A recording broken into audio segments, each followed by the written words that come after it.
What up, fight fans? Welcome in. I cannot wait to go through today's show because it's the age-old debate for UFC Shanghai. Do you stay up? Do you pull an all-nighter? What do you do when the fights are on at 3 a.m. Eastern? We're happy to cater across the globe, but whenever there's fights to bet on, Matty and I are pretty happy regardless of time. So thank you for joining us again today. I am Austin Swaim, senior multimedia analyst for Home of Fight, and then I got my guy, the man that cuts the checks behind Home of Fight, the man, the myth, the long shot legend, Matt Tanner, and I got to bring him in and ask him, how you doing today, buddy? I'm good, bro. To answer your question, I have a very strict rule when it comes to these cards. If the fights start before 4 a.m., I stay up.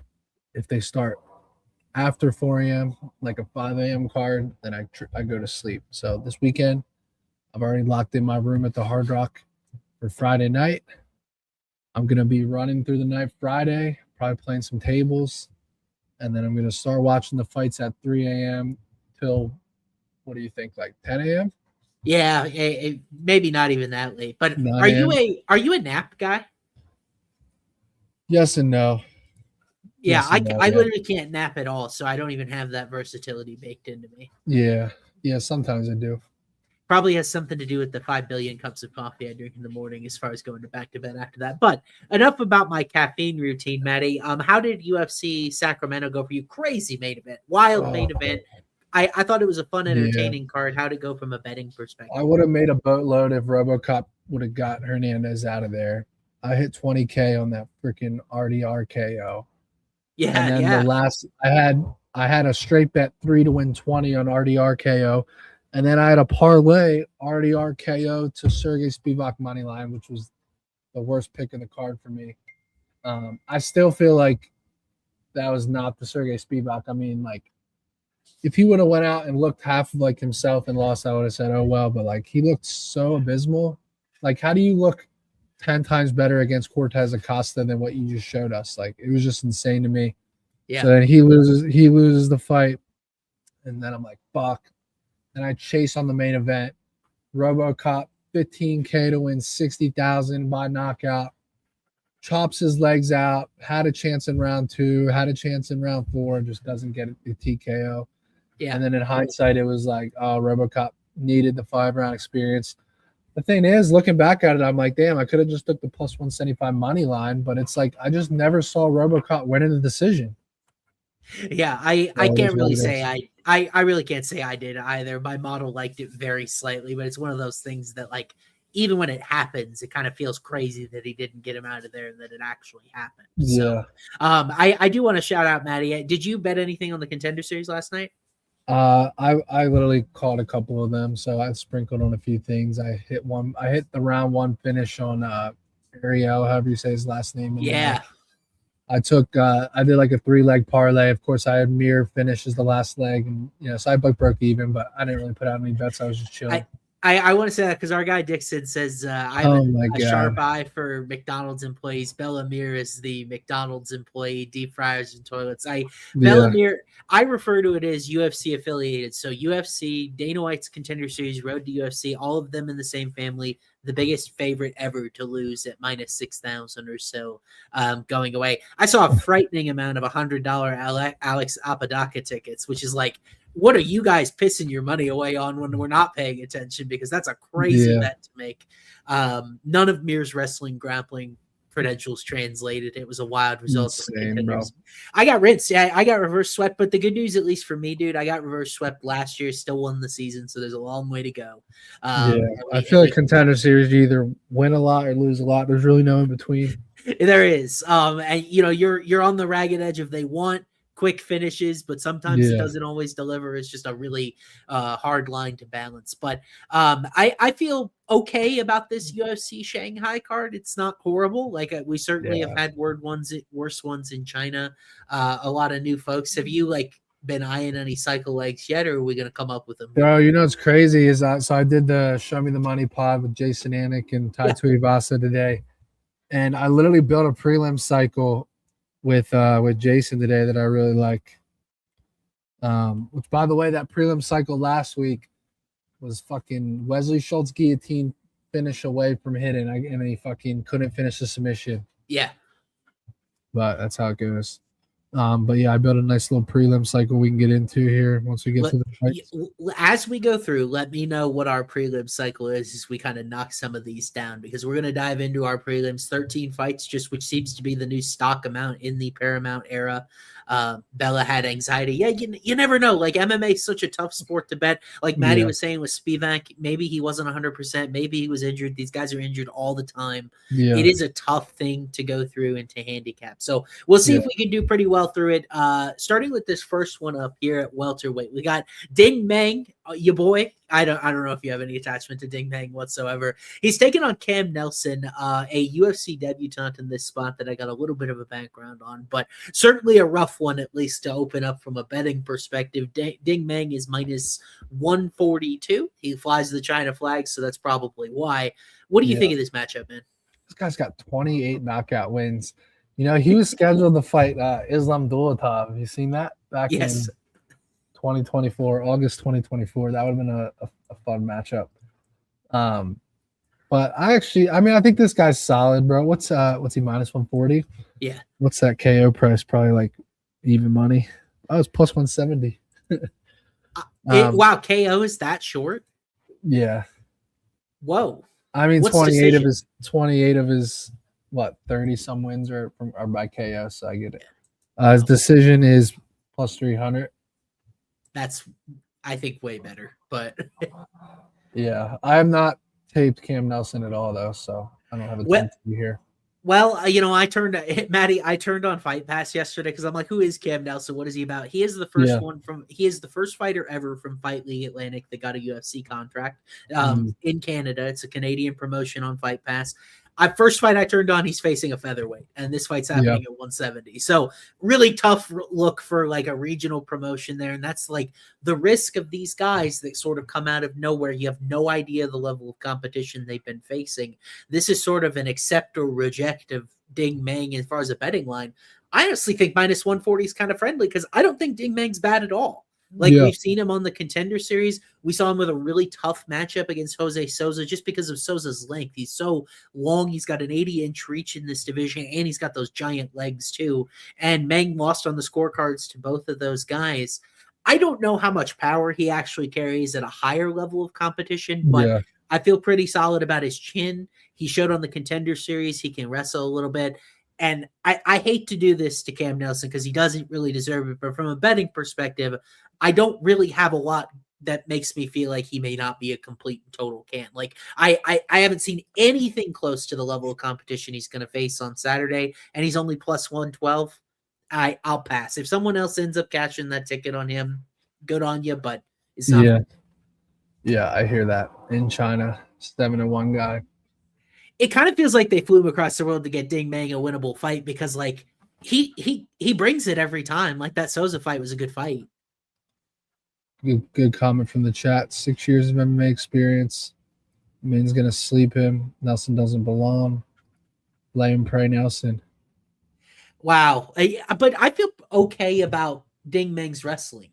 Now he's never faced a takedown attempt, but at least he had a good offensive wrestling stuff. I mean, the guy's had 45 MMA fights, bro. Hopefully he knows how to stuff a takedown or two. Got KO'd by a 3-2 bum. We do this with records a lot, and you're like, well, it's just a 3-2 bum. It's just regional. You never know exactly what the story is behind these opponents and how they get matched up. So, like, if you're nervous about laying chalk on Ding Meng, I understand, but I'm giving you a win pick more than I certainly haven't run to the window to bet this fight in any capacity. That was in 2019, bro. It was a head kick in 2019. Yeah.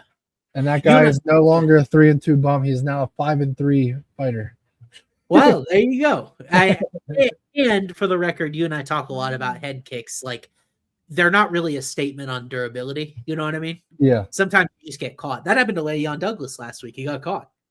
Oh, my God. Don't even remind me. Yeah, I'm sorry about that. I'm sorry to rip that wound. I thought he was looking so good, bro. The calf kicks were so powerful. The left hooks were powerful, but they were just missing by an inch every time. And I was like, fuck, it's coming. It's coming. And then when he goes down, I was like, I didn't even feel like he got hit that hard. I was just like, yeah. fuck.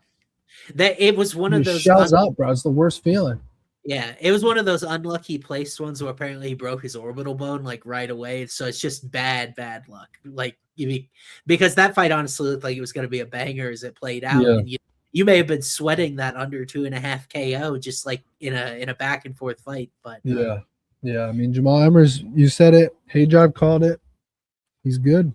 Yeah, I didn't know Hijab took that little sprinkle until after he put the ticket. That would have been nice to know before I put 2-3 Douglas. No, I saw it. He put it out before. I was like, fuck. Yeah. Hijab, a resident sharp, who and he did well in the Contender Series last night by betting very little. That would have been a good idea on last night's card. So Hijab's the best. Join Hobo Fight picks. We'll talk about them later. But let's move on here. Let's talk about this next one up at strawweight. Julia Pilastri taking on Zhang Jingnang. The Panda coming off a tough defeat. We kind of had high hopes for her in a back and forth banger with Angela Hill. It was not really back and forth whatsoever. She kind of got teed off on by Angie for about 15 minutes. And Pilastri coming off a loss as well. The first fight of the night at the Apex didn't go her way against Talita Alencar. So, Matty, who ends their losing streak in this matchup with Pilastri at minus 230? I love me some Julia Pilastri, bro. I think I chased the knockout on her in their last fight, which was disappointing. She lost unanimous decision. This is a violent fight, right? This is a pretty good matchup here. Damn, this girl's 10-0 to the knockout, bro. She lost that unanimous decision against Angela Hill. Yep. I mean, I kind of like length here, even though I want to go the opposite way, but I'm kind of looking at like a Pilastri decision angle here. Yeah. What is that? She's minus 250 right now. Wow. Over 2.5 is minus 500. So I'm guessing Pilastri on the cards is minus 145. Jeez. Oh. Whoa, Pilastri KO is 11-1. At that price, I gotta fucking chase it. That's okay. So that's crazy to me. And I put out my prelims primer today. I never would have guessed that because what we saw from Jingnan in her first fight is she really slowed down from a cardio perspective. Now, Angie, I love Angie. Head kick.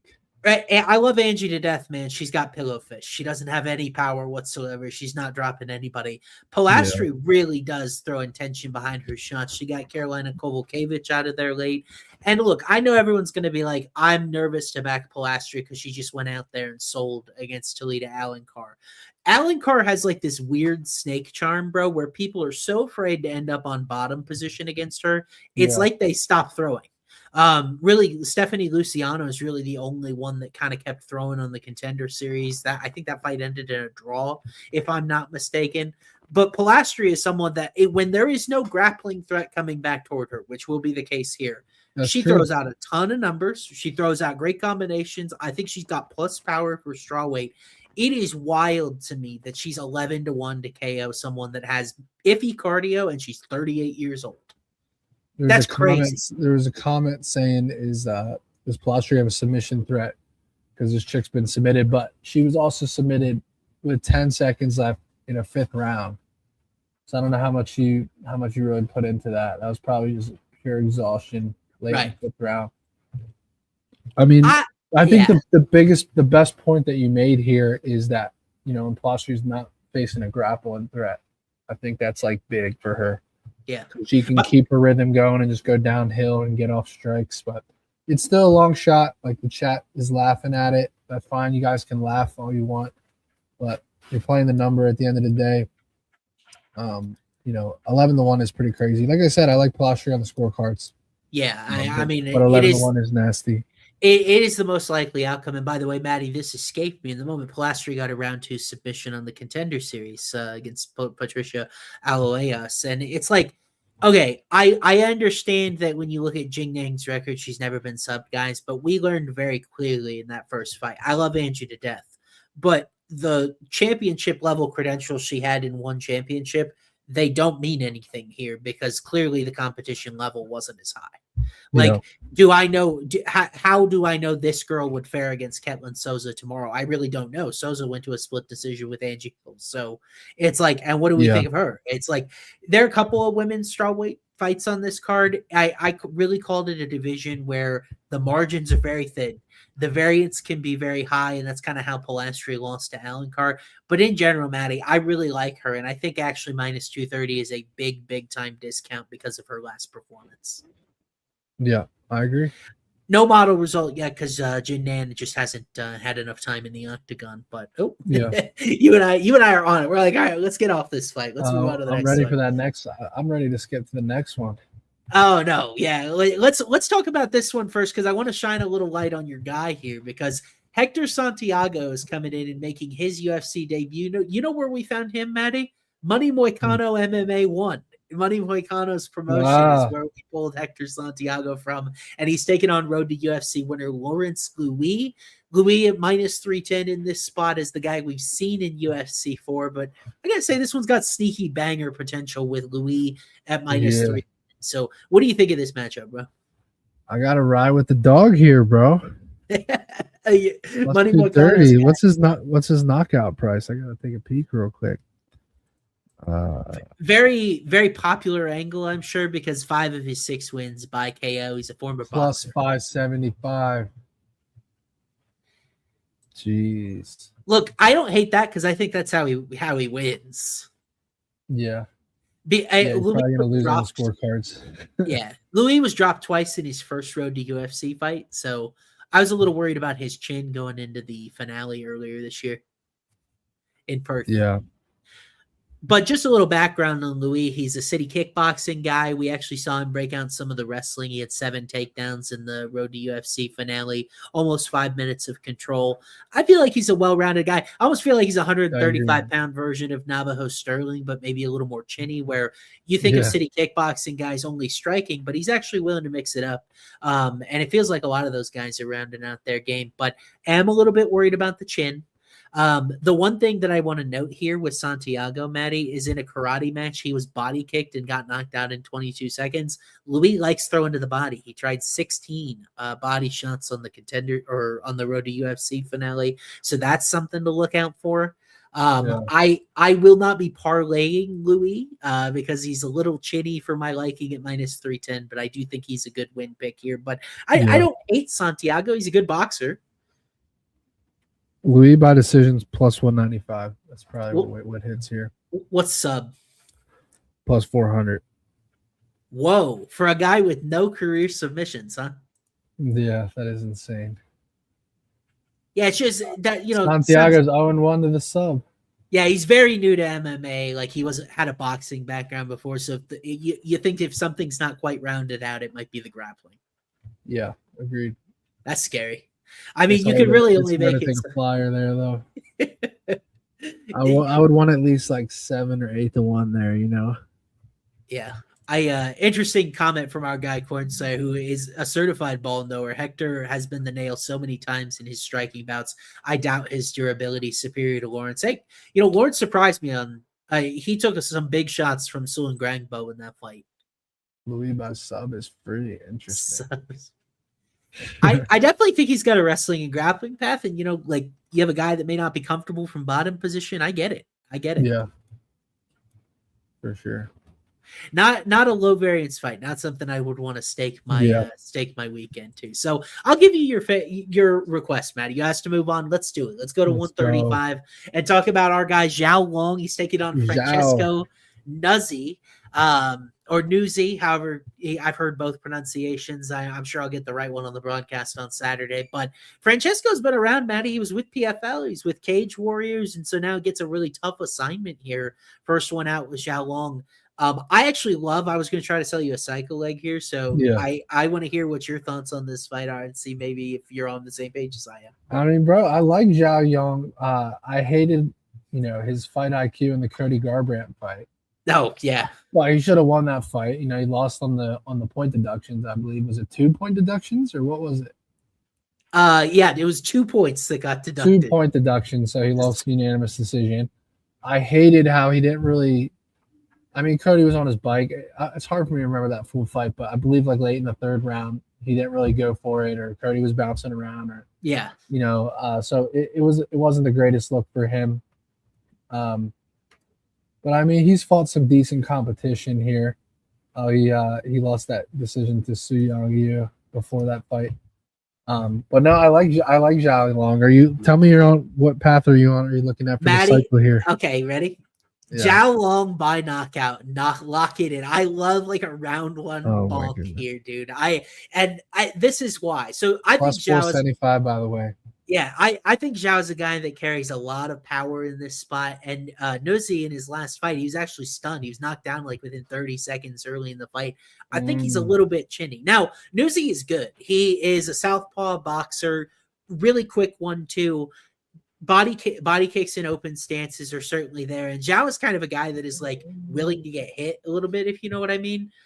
Some people are very high on Nozi's grappling upside because he's been doing some grappling stuff regionally.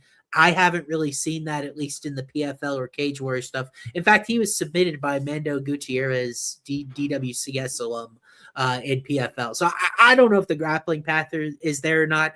My boy Yu Jitsu is a really good guy on the mat that Zhao was just fine against. And look, that Cody Garbrandt fight was a fever dream where, first of all, Cody got the first round scored for him on 2 cards where I thought arguably Zhao Long won it. Like there was like that brief, was it a knockdown? Was it not a knockdown? I don't even know if it was. And then Cody got the round off of that. And then Zhao Long convincingly won the last 2 rounds. And then the point deduction threw everything out of sorts. So it's been a while, I think, since Zhao Long had like a willing dance partner. Nozi kind of looks like Moicano. Like, I don't really see it. Do you see it? I don't really see it. Yeah, we got a great comment. In my write-up that I put out, I had called this the Battle of the Ball Crushers because Zhao Long had the groin strikes against Cody. Nuzi's last fight was called off, Matty, because of 4 fouls, 2 groin strikes, and then his opponent wasn't able to fight after the second one. So watch your balls in this fight, I guess is what I'm saying. What's the point deduction prop? -10. If I have I'm thinking to myself, I'm like, I always look at a fight and I'm like, okay, how are most people going to play this fight? I think they're going to think like Zhao decision. And then I'm like, what could be like a sneaky angle? And then I think to myself, I think Zhao's a guy. I think he's a tank. And he comes forward. Club and sub is super live, though. I agree with the chat here, bro. How many sub attempts does Zhao have? Zhao has 9 career submissions. I don't care regionally. He's never tried one in UFC. Not one. And he's had, does that include the 4 road to UFC fights too? 5 road to UFC? Yes. 4 road to UFC fights? No submission attempts yet. That's incredible. No, not a lot of the road to UFC guys are grapplers in their own right. And this is, Zhao's a better striker than all of them. That's why he was trying to stay at distance. I get it. So. Yeah. No, for sure. Yeah. The finish is plus 220. Okay. But it's not as exciting at the plus 475 KO number. In China, and we got another comment that was very appropriate. That's something I didn't even think about. His job's probably on the line here, dude. Training with a good gym at Team Alpha Male. Like, I love that 1-2 KO angle for him. Yeah. Interesting. I definitely like it early. If it comes, I definitely like it 1-2. So I thought about a Nozi dog shot here before I turned on the tape, and then afterward I was like, feels kind of like a regional guy. Yeah. But so I'm glad you like Zhao Long. I was, by the way, thinking about throwing him in the safe parlay. He frustrated the shit out of me in his last fight, though, so we'll have to see if I can get there on him after that. Yeah. That fight was absolutely crazy. Do you remember our show cycle had Cody Garbrandt by decision there? It should not have cashed. It was actually a worse parlay than some of the ones that we've had actually not cash. Yeah, that's true.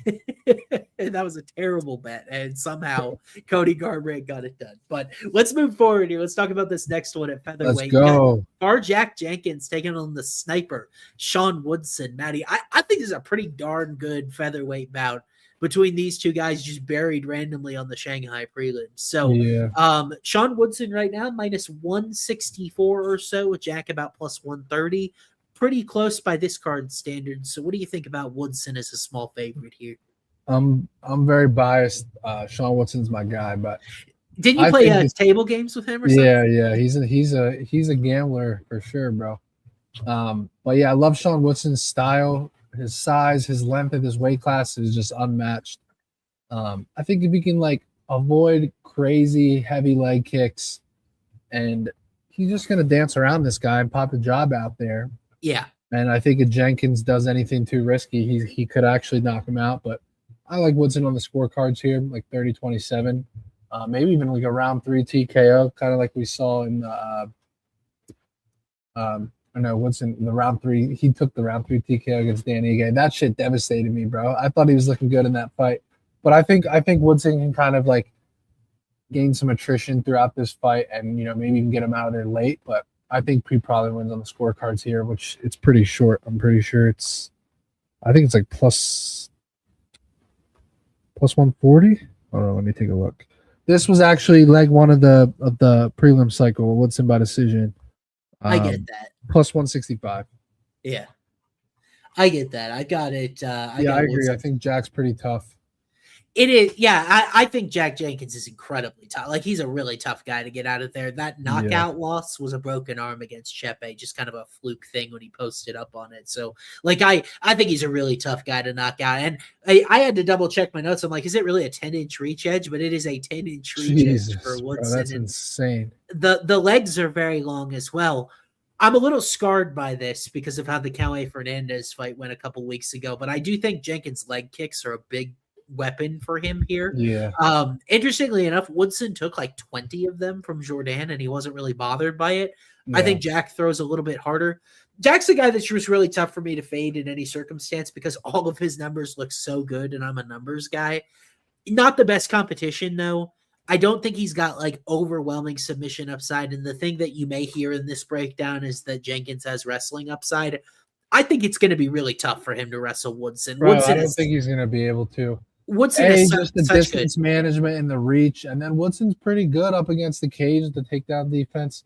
Yeah, I mean, Jack is a guy that it took to round 3 to get Herbert Burns out of there, who was getting put away a lot earlier in every other fight he was competed in.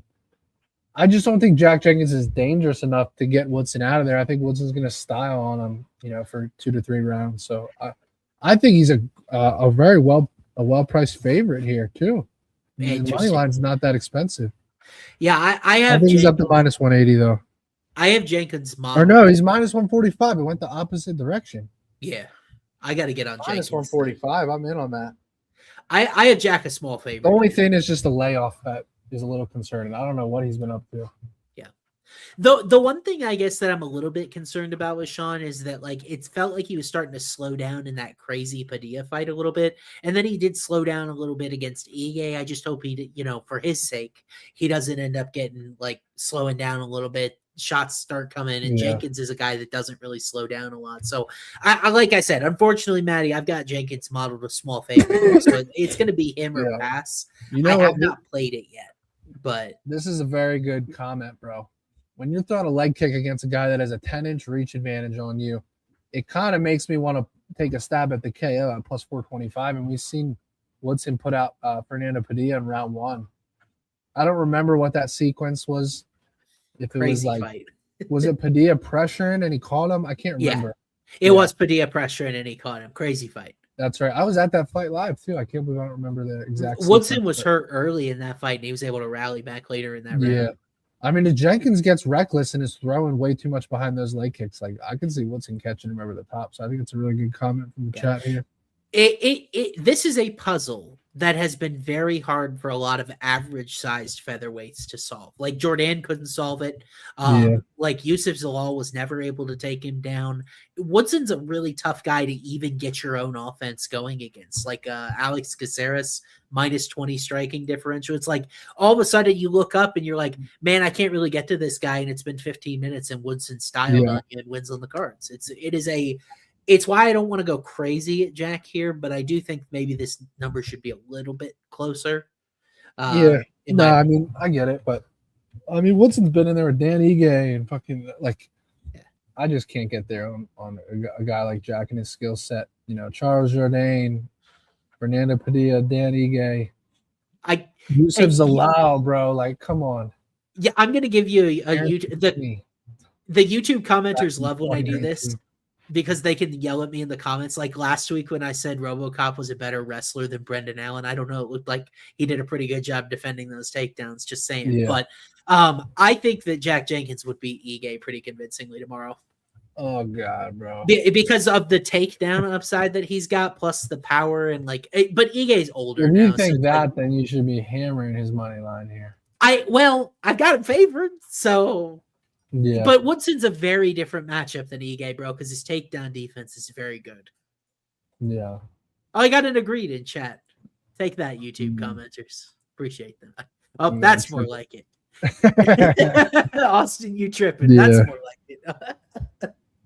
Wait, should I outmodel Kevin Holland against people? By the way, shout out Kevin Holland. Apparently, he's made $11 million in his UFC career, worth every penny. But let's move on here. We'll look at this. Kevin Borjas at flyweight. Kevin Borjas taking on Ray Saruya. Borjas coming off a huge upset. I looked it up. He was plus 650 against Andre Lima earlier this year at the Apex. Ray Saruya coming off an impressive win. He submitted Luis Garule last time we were in Macau. So, Matty, Ray Saruya, in East Asia, he's minus 650, has a lot of grappling tools in his tool belt. I'm curious, we haven't talked about this at all. What do you think of this number with him as the second biggest favorite on the card? I mean, dude, the money line is crazy wide, but I think like by the way, I was playing blackjack with Andre Lima. This was like 3 weeks ago at the Hard Rock. He don't speak much English, but you're translating next to me and everything. Yeah. And he understands, but he don't speak any English at all, bro. Like very little. But he basically said, brother, bet whatever you want. He said, I promise you, I will get a knockout this next fight. He said, he said, I guarantee I'll get a knockout. And in this Borjas fight, like the thing with Ray Chisora is he's so relentless coming forward and getting takedowns. And then once he gets Borjas to the ground, I think he gets a rear naked choke here. Whereas like an Andre Lima won't commit to the wrestling as much. But this guy knows what he's good at. It's what he will do, and he will go for it.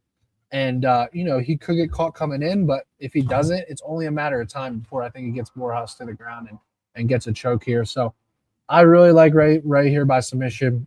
I can't remember the price. I was looking at it earlier. Yeah.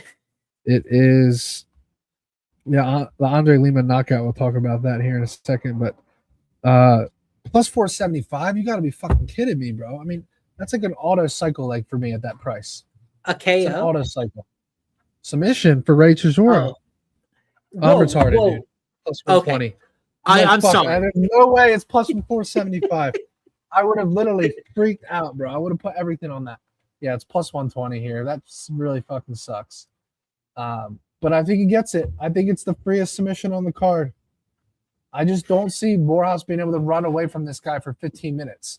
It's either Borjas catches him or rear naked choke. That's how I see the fight going.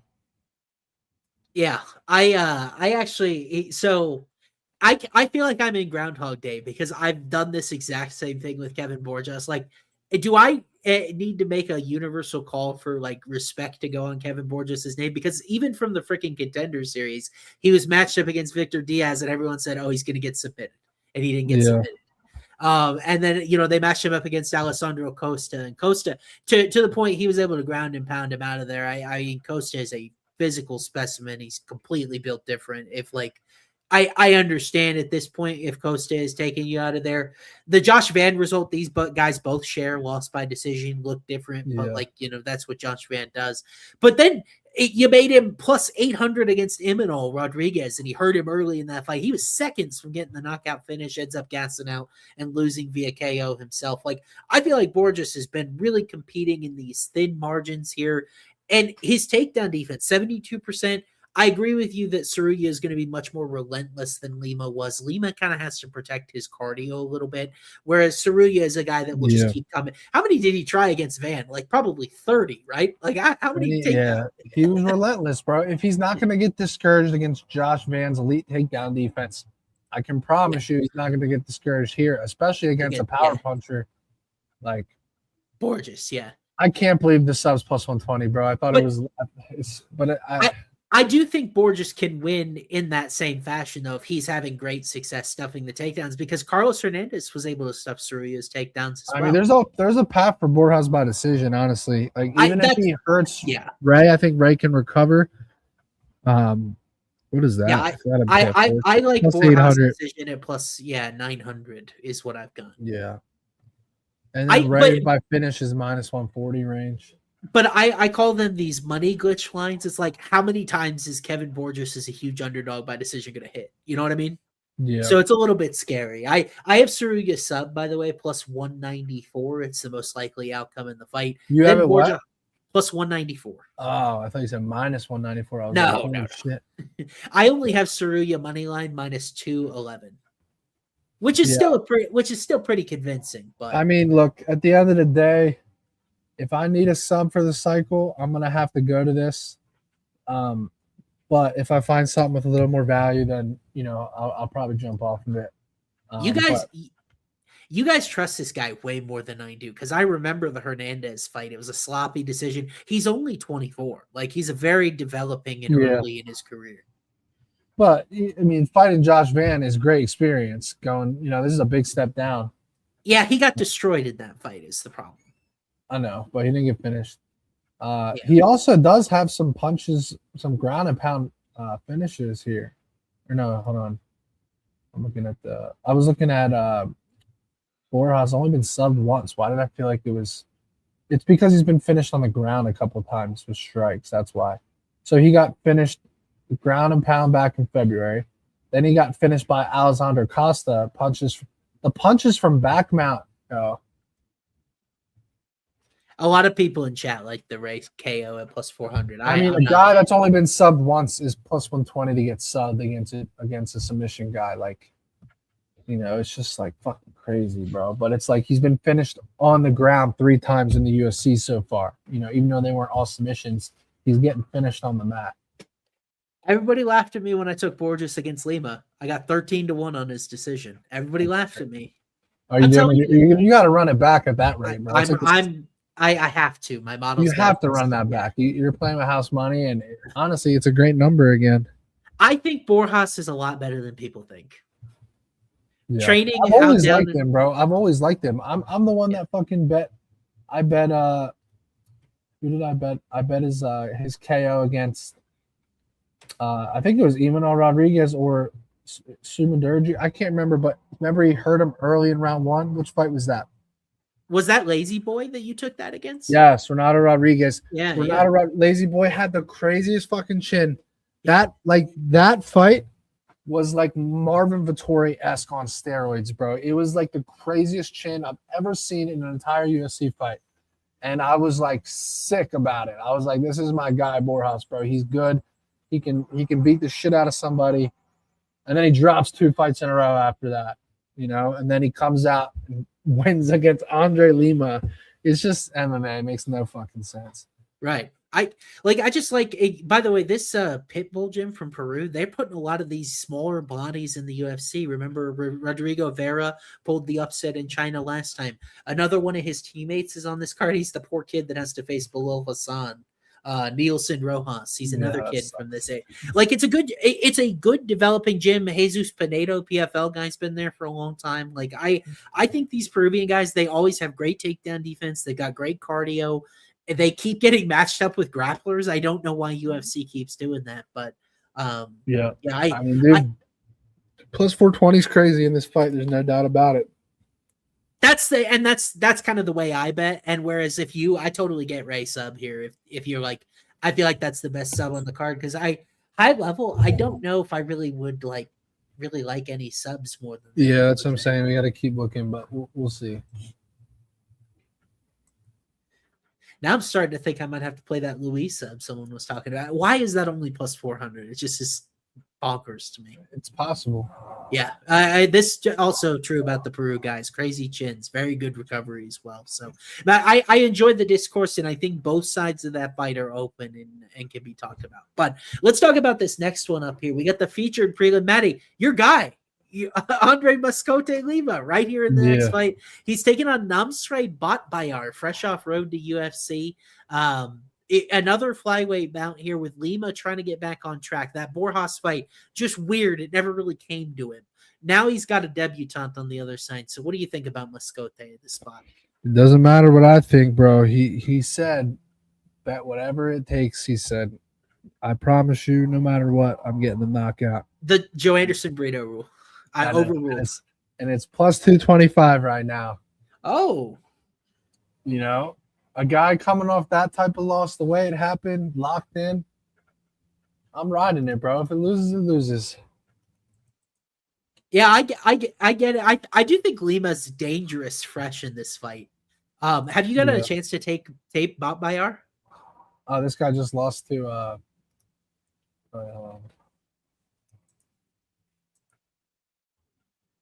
Bob Bayar's a wild man, dude. I watched his road to UFC, his last two. I didn't see his 2025 fight. Yeah, only pro loss for him to our guy Naim Jargo Tumendembry. Rear naked choke, something Andre Lima could get on him. Honestly, he could. He was 400 on the sub for Andre Lima. Yeah, I'll give you the Bot Bayar breakdown because you were literally having a drink at a blackjack table with Andre Lima. So I'll give the Bot Bayar breakdown. But I watched all three of his road to UFC fights. Very high paced guy, definitely pressures forward, always pushing the action. I feel like he's like borderline reckless sometimes in scrambles or leaving his chin up there. That to me is where Lima, as the more technical guy, might be able to take advantage of him when fresh. But I'm telling you, I think Lima needs to get this guy out of there early, or he is just going to keep coming because he builds and builds as the fight progresses. I feel like this is perfect for Andre Lima, though. You fight a guy in Borjas who's on his bicycle, and you're so frustrated. Yeah. Now you have a guy that's coming right for you, bro. It's like amazing for him. It is a good point, but like at the same time, I think Bob Bayar's chin is built out of granite because he just seems to take the plus 110 on the finish, by the way. For Lima, like ITD? Yeah. Okay. I think the way he covers this price is ITD, so I don't mind plus money there. Yeah. But I gotta tell you what I had written in my notes was Bot Bayar 2-3. I didn't know that you had sat down with Lima, so when we talked about it, I was like, man, I was really impressed by Bot Bayar. I feel he's different than these road to UFC guys that kind of just sloppily work their way into the clinch. You know, it almost feels sort of out of control. I feel like he is definitely winging to hurt people and pushes a really nice pace. And I think when we look back at Lima, you remember when he fought Igor Severino, the kid that bit him? That was a super high-paced fight, and he was really starting to fall off in like middle of the second round or so. And then he got bit, and then he won by DQ. I think if that fight had proceeded forward, Severino might have won based on the pace falling apart. But Bob Bayar is the type of guy that I think has that sort of lasting power, or at least did well into round two in there. I don't want to talk you off early Lima finish because I think he's the more polished guy. Yeah. Where I wrote in my prelim primer, I said, I think that Lima is extra dangerous because Bob Bayar is reckless in scrambles of getting his back taken. And then that's where I think Lima, that's his best position anywhere in the octagon is on some guy's back. So if you like Lima, I don't know what Lima's sub is. That's kind of what I think is his best path to victory. But Bob Bayar, like 2-3 late KO, I think is certainly intriguing too. Yeah. Do I think Bob Bayar would have beaten Aaron Tao? It's tough to say. I like Aaron Tao too. It wasn't Tao the kid who had to fight Elijah Smith on the Contender Series with the face tats. Yeah. Elijah Smith is a monster, and he was fighting up at bantamweight. Yeah. Man. Yeah, it was Aaron Tao that had to fight Elijah Smith and somehow made it the distance in that fight. So I really like Tao too. He's not a flyweight though. That's why he couldn't make weight, and that's why Bob Bayar's fight got canceled. Yeah. Lima looking for a KO. The problem with Andre is that this is such a tough cut for him. The more he exerts himself early, the more he pays for it dearly. And that's why you see kind of this measured approach from him in every fight. And I bet him in almost every fight before the Borjas one. Can you hear the construction upstairs on the mic or no? No. Thank God. It's driving me fucking crazy, bro. Yeah, it sounds good. Yeah, you got that nice studio mic for ad reads. You don't. Driving me insane. I'm glad you guys can't hear it, but it's literally driving me crazy, bro. That's crazy. The problem is, well, they do so every other. This is like a big commercial building, and every other office space in this whole building's out of here at 5 p.m., you know, so my office stays open until midnight. And so they do all this construction late at night because they're like, oh, no one's here. But they do it right fucking above me, bro. I'm on the 3rd floor. They do it right on the 4th floor. Drive me insane. We got some common beam of the construction machines going on. Not fun, but yeah. Namsray money line is a good bet. It's very interesting that they gave Lima this spot featured prelim in China because you'd think they want Bayar to win, but Lima is such a tough out. It's like, yeah, Lima was going to be a favorite in this fight. He's very skilled, that's for sure. Yeah, that's not a good comparison. Lima reminds me of Patchy. Like, the stand-up is night and day. I'm sorry. Lima's putting Patchy in a box if they fought at 135. I'm sorry. But, all right, let's move on here. Let's pay some bills real quick before we get up onto the main card. We're going to talk about these guys because they've been absolutely crushing the Dana White's Contender Series as well as some recent cards as well. Nolan was up big again at UFC Sacramento last week, so he's been on his game. And then Hayjive, by the way, congrats to Hayjive, a dad once again. He had a newborn kiddo today. Want to wish him that congratulations. The great relationships you get to develop if you come join our Discord. If you're part of the premium package, you get to meet these guys. Home of Fight Picks. You can go to Home of Fight Picks on Instagram or winnable.com/HOF picks if you want to join. Code HOF will get you 7 days free if you're brand new to subscribing. And I could not recommend to do so enough because these guys, you know, there's a lot of BS about the Contender Series. Every single bet I gave out about it yesterday lost. So if you want someone who is not only going to manage their units wisely, but also have good picks on there, then these guys are definitely the ones for you. Also brought to you by Poly Market. If you right now, because of our show, if you deposit $20, you can get $50 in trade credit on Poly Market if you use code FIGHT. Guys, a lot of times they have the best sort of money line odds and offers to take advantage of on Poly Market. You see the percentages on Dana White's Contender Series, on UFC broadcasts. It's available in states like mine in Texas and plenty others that don't have any other sports books.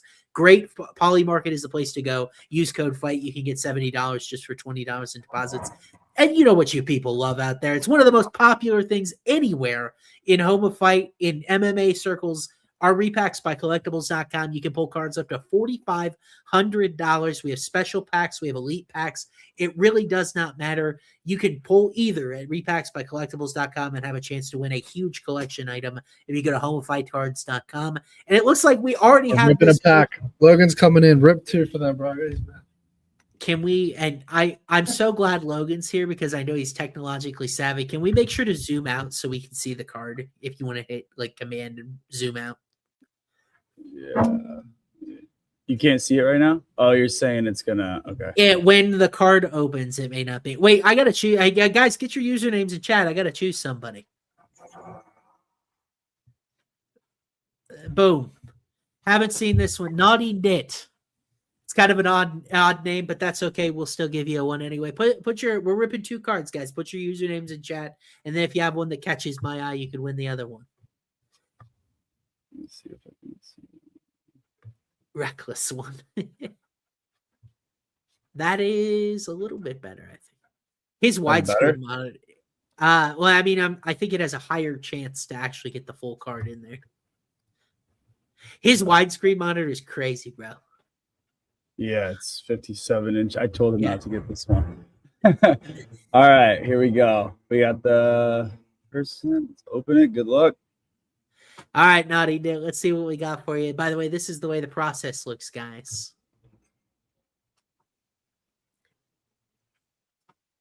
All right, let's see if we can see the whole card. Oh boy, well, it is at least a $70 card by the looks of it. It is a Damir Ismagulov 2021 Panini Prism UFC number 60 PSA 10. So a shout out Damir Ismagulov. I think his last fight in UFC, if I'm not mistaken, was against Grant Dawson. But hey, it's a $70 card, and that guy didn't pay anything for it. So well done to our friend Naughty Dit. So let's pop open another one, Logan.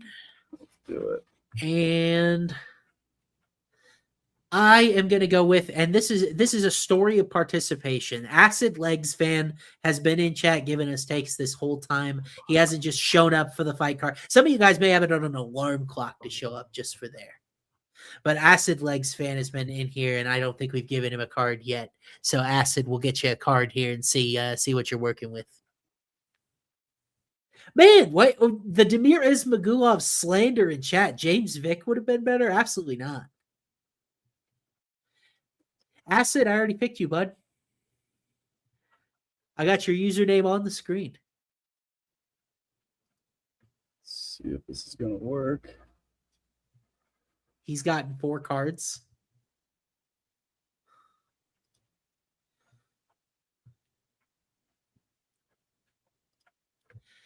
Now, we want you guys to participate.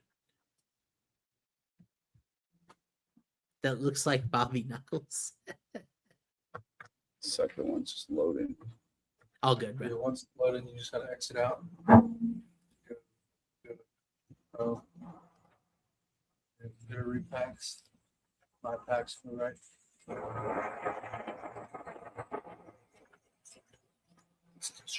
This construction's off. I had to make it full screen so they could read it. Nuts. A gorgeous card would have been. All right, Acid Legs. What do we got? Habib. It is a PSA 9 Sapphire, though, so it looks like a $35 card there. So, I mean, it looks cool, but it may not be the most valuable in terms of how it's graded. But, hey, you know how it goes. So, you got a cool-looking card. You can either send that back or thank you, Matty, for zooming in there. That's good. So that we can see that. But we gave away 2 cards there. Let's go. And then I guess I got absolved of my Jack versus Ige take being horrible as a result. But those, again, if you want to pull your own cards, you don't have to wait for us to do it. HomeofFightCards.com, visit Collectibles.com. They do a great job with that program for us to pull graded official UFC collectors items right there. But let's move up onto the main card. You're very welcome, Acid, for your card. And we'll, I'm sure, give plenty of those away the rest of the time. At some point, we're going to play trivia again. Really, it would be helpful if we had an off week to play trivia, just because I've got a lot of stuff going on. It's not Maddie's fault. It's not anyone's fault. But we would like to play trivia again.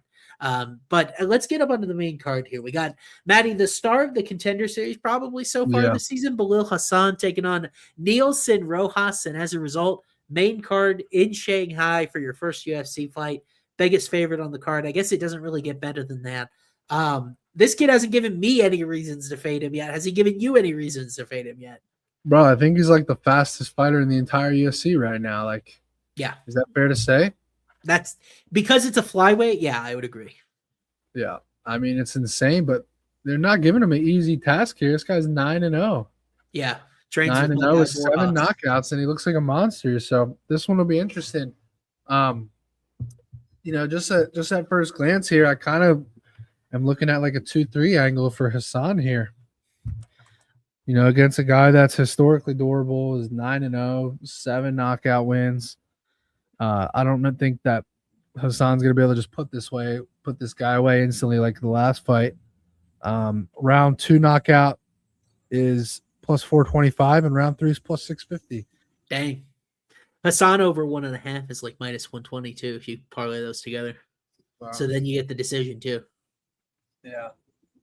Hassan sub is live, says the chat. Yeah. Bro, you want to know his round 2-3 sub? It's 30-1 and 40-1.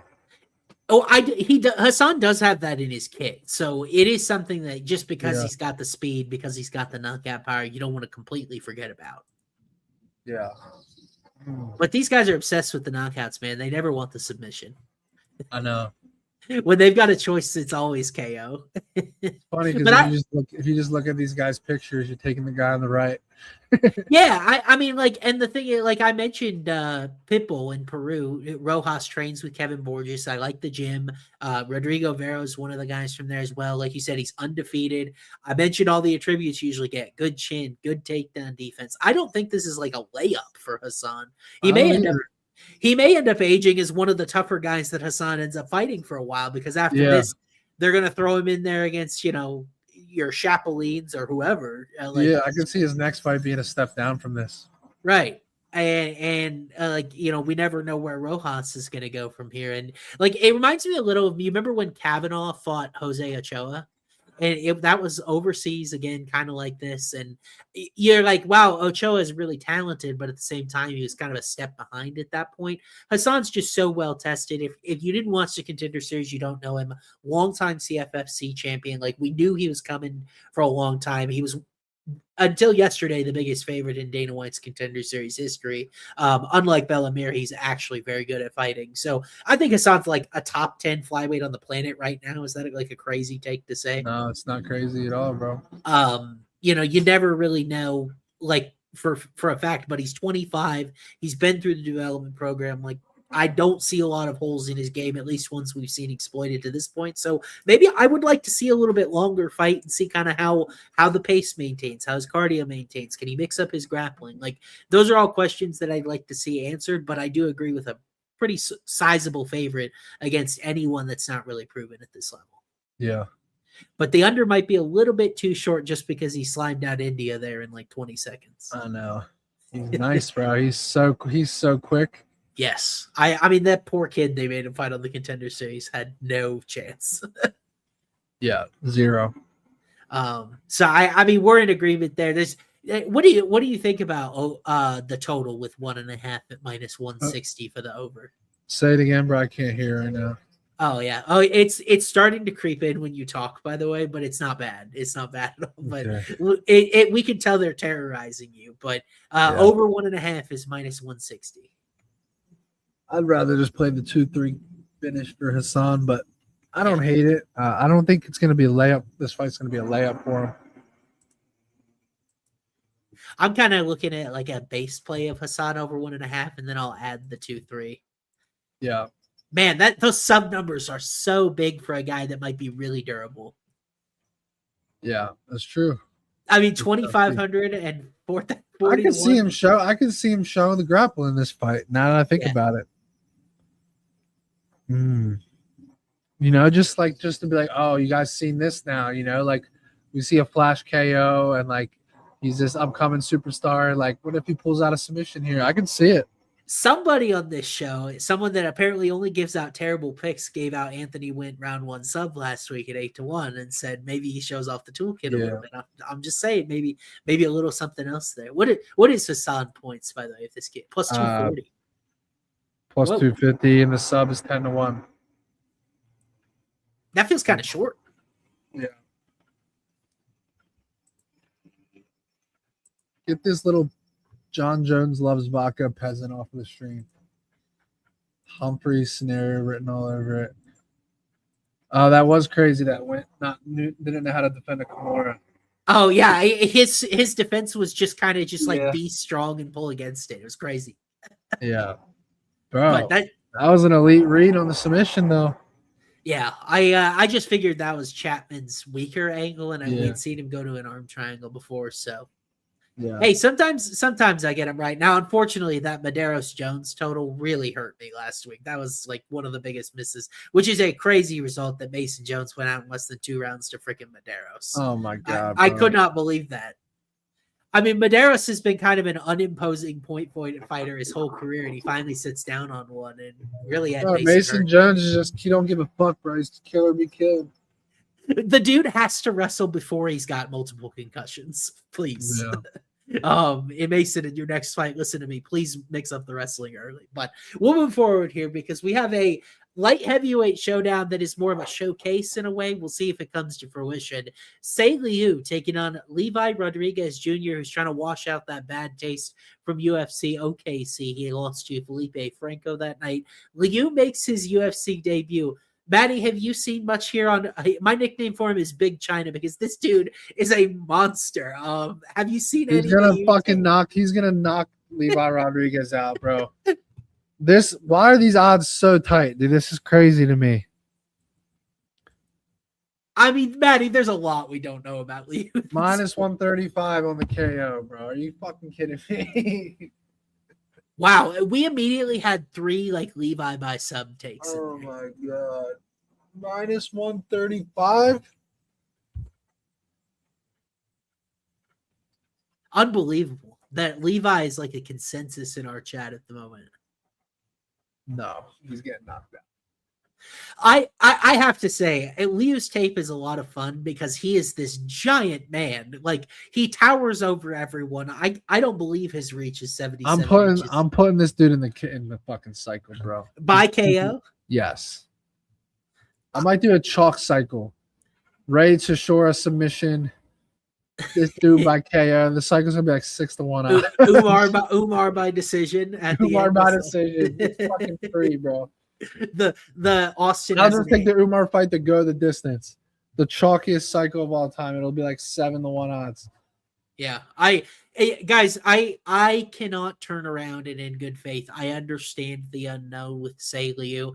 I can't call Levi Rodriguez a total fraud and bet him at plus 150 in his next fight. And I thought this guy, like I was on Franco route 1-2 in that fight.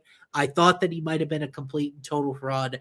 And the thing about Liu is that he may be a fraud from an MMA sense of the grappling defense. If Levi were to get his back, it could be in trouble. But as a kickboxer, this guy is very, very legitimate. His kicks are fast. They go up to the head level like nothing. The one thing that scares me a little bit for MMA is he throws a lot of naked kicks, which means he like leads with his kicks and doesn't really set them up very well. At this point, at this level of competition in light heavyweight, I don't know how much of a problem that is because he's only getting better and will continue to get better at the UFC PI out in Shanghai. So I think this guy is crazy talented and we saw how well Pereira did as a kickboxer in these heavier divisions. You just don't have to be as good. You don't have to be as well-rounded. And he is a very, very good kickboxer. I don't even know what his record was, but some of the highlights that I was watching just from kickboxing alone, and then I watched a couple of his full MMA fights, incredibly talented. He's got a tower over Levi Rodriguez. Yeah. I mean, is Levi just going to come out and try to double leg him early? Probably would be the smart thing to do. Yeah. But how fucked are you if he's able to get up after he does that? Yeah. Because then he's got no path to victory in this fight if he can't keep Liu down. And even then, Rodriguez has a horrible gas tank and just gassed in like 4 minutes against Franco. Oh, God. Does Franco have any... Or not Franco. Levi doesn't have any submissions. No submission attempts, I don't think.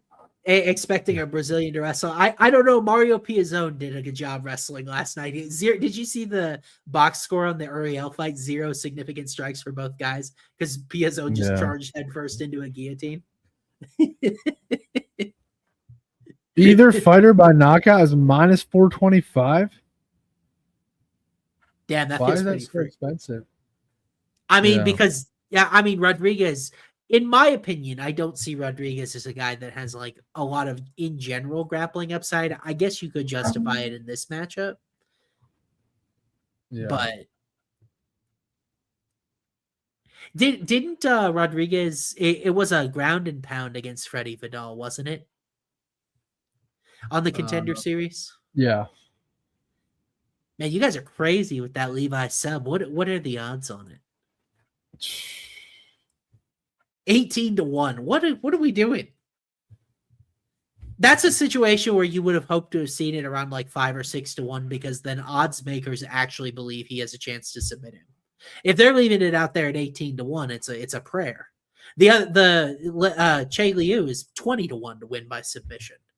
Yeah. Which is a total donation based on what I saw earlier. Yeah, fuck. I'm not overthinking this one, bro. This one must probably going to go in the cycle parlay. FanDuel has KO at minus 135. That feels pretty friendly. Yeah, that's what I'm seeing. Minus 135. I'm in. Does it make you feel better that some of the peasants like Levi? Does it what? Does it make you feel better some of the peasants like Levi? Yeah, I'm in on it, bro. I gotta ride it. I do feel like I need like a semi-longer sub play though. I don't know. The rates of short ones got me overthinking now because the price sucks, and then I'm like, damn, Morehouse is actually kind of good. Oh, and then the ground and pounds there too. So it's like, is it really worth it at plus 110?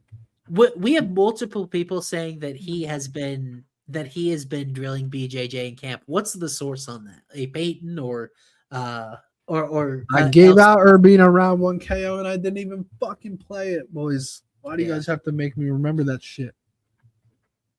Levi tapped out his sparring part. Was this like footage that was on social media somewhere? Is that why you and I are missing it? I have no idea. I haven't seen anything. Not all of you are peasants. I want to apologize to Peyton, who said that I called him a peasant. Not all of you are peasants. I'm just saying that some of the mean ones are calling Levi out here as a dog as well. We have good people in the chat on Levi as well. 90% of the people are good people in the chat. It's just the scumbags. Yeah. I want to be very clear about that. But Matty, I'm surprised you and I are so aligned on this, because I feel like a lot of people do think they're like, oh, why am I laying minus 200 with this bum? I think he's pretty good, at least from a kickboxing perspective. So yeah, that's right. We'll see if Rodriguez does take the right game plan, which I agree would be to grandpa. Dude, we're killing it. Go for it. You and I are trying to move the slides at the same time here. Let's talk about a rematch, because last time we were in Macau, we had more bucket action. We talked about Cody Garbrandt throwing up in a bucket earlier. Alex Perez, unfortunately, was as well because of groin strikes. We have Sumi Darji taking on Perez, part 2, the rematch we've all been waiting for. Odds look very different, though, Matty, because Sumi Darji was starting to build in that fight. Looked like he was on his way to a victory. He's now minus 235 in the rematch. So is this a spot where the market is overcorrected? Bro, this fight just makes my head fucking spin, bro. Yeah. Like, I literally think any possible outcome could happen. Like, Sumi Darji could sub Alex Perez. Alex Perez is 7-6 to submission. Alex Perez could sub him. Either guy could win on a crazy fight on the scorecards. Either guy can get knocked out. I mean, this fight literally is as volatile as it gets, in my opinion. Yeah. I mean, the Alex Perez fight, the Alex Perez Charles Johnson fight, it's gonna have everyone betting Alex Perez now, like, because he knocked out Charles Johnson. Yeah. But I think Sumi Darji is honestly the better guy. But man, that guy's volatile. Like, some of these fucking losses are just like insane. I mean, he did lose a decision to Charles Johnson. Then there's the infamous Matt Schnell fight, which is like the craziest comeback I've ever seen in the UFC. Yeah. That shit was just insane, bro. But like, if that fight ended up being a win, he's really only lost 2 of his last, 5 or 6 fights. Yeah. Jesus Aguilar won the decision. That was just a fight where Jesus Aguilar was just so mismatched with the range and the reach on the feet. I think Aguilar's reach is even less than Alex Perez's here, right? It was like 63 inches or some shit. Yeah. I mean, Aguilar's got T-Rex arms, so that was. But Perez is at a significant reach disadvantage here as well. Yeah. What did you make of the first couple minutes of that first fight here? It ended with, or the first round and a half, I would say.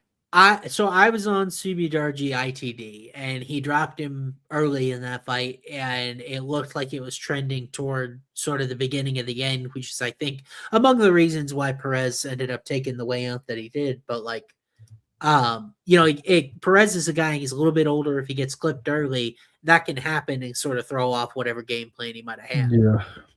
I'm not definitively, I'm kind of between the number here because I have Sumi Darji minus 190. So I don't have value on either guy. I'm inside the big there. The 2 props that I've got value on, Sumi Darji decision plus 206, and then Perez sub I've got plus 711, which I actually think is probably his most realistic win path. Like, when I envision how the fight goes, you remember he was actually able to take down Asu Almabayev a couple of times. I felt he was on the way to potentially winning that decision, and he got caught in a guillotine in the 3rd round. I don't know how good I feel about Sumi Darji's guillotine, but Alex, I think, definitely needs to grapple in this fight. Bro, fight to end by sub is plus 475. Yeah, I've got it plus. Exactly. That's the same number 2 weeks ago that smacked. Which fight was it? Abdul Malik and Stoltzfus. Abdul Malik and Stoltzfus. I gave that out. Fight to end by sub plus 475. And what did I say? I said Abdul Malik will get a guillotine if you shoot into him, or Abdul Malik can get subbed. It's the same fucking deja vu here. Tell me it's not the same scenario. Dude, my model almost has the exact same number I had in that Stoltzfus, so I had plus 347. We're going for it, bro. We're going for it. This is the sub that I needed right here. Yeah. Either got to get a sub here. Plus 475. Sign me the fuck up, bro. I'm in. I'm actually there on Mudarji because it's 9-1, and I've got it plus 896. So I'm like dead even on that one. And I think Sumi Darji could end up. It's just like the Stoltzfus fight. We thought, we weren't sure who could get it, and it's like, I really think this is the one, bro. based on the way Sue's career started, him submitting Alex Perez would be crazy because early in his career, total grappling liability. He's but is it that crazy? Alex Perez is so volatile to the sub, bro. And especially the guillotine. 60% of his losses are by submission. Yeah. Now, he did get to round 3 with Asu Amabayev before he got guillotined, which that's kind of impressive. Tatsuro Tairo, that was an injury. I mean, he went 3 rounds with Makayev. That's probably not good news for a Sumiderji sub. Pantoja, easy round 1, rear naked choke. Davison Figueiredo, guillotine loss. He sticks his neck in bad places. He's been armbarred, guillotine 2 or 3 times. What's a Sumiderji Gilly on BetMGM? That's what I'm going to find out. Just out of curiosity. We got the same question from Jorge Macias. Yeah, it's probably a dog shit number these days at MGM, bro. MGM's never been the same since the Walter Walker heel hook, bro. It's just you slap their heads, dude, and they never forgot about it. Never. Let's see if I can find it on here. Where are you? There we go. Fight outcome. I don't even see it.